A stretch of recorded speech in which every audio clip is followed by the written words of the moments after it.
In my last video, I talked about paying off all non-mortgage debt.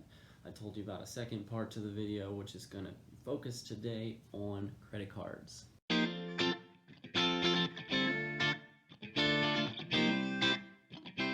Alright, so credit cards, they're a tough subject. Different people have strong opinions both ways. Dave Ramsey tells you to cut them up. Nobody has a use for credit cards. I fall kind of somewhere in the middle. I lean towards credit cards are okay, but you've got to use them the right way. The most important rule, in my opinion, about credit cards is you've got to do some self-examination. You've got to figure out, when you've got these credit cards, are they a problem for you? Do you just ignore the fact that bill's going to come due and you think it's free money?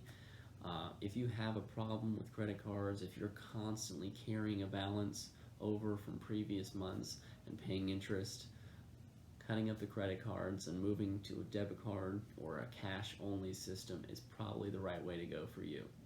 For me, my wife and I have worked hard to stay disciplined.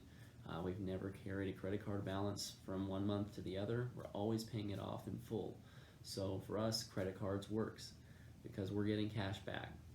I've got a couple different credit cards based on different cash back categories.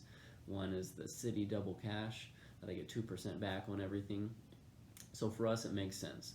We have a conscience when we're spending. We are aware of our budget and what we're doing with the credit cards.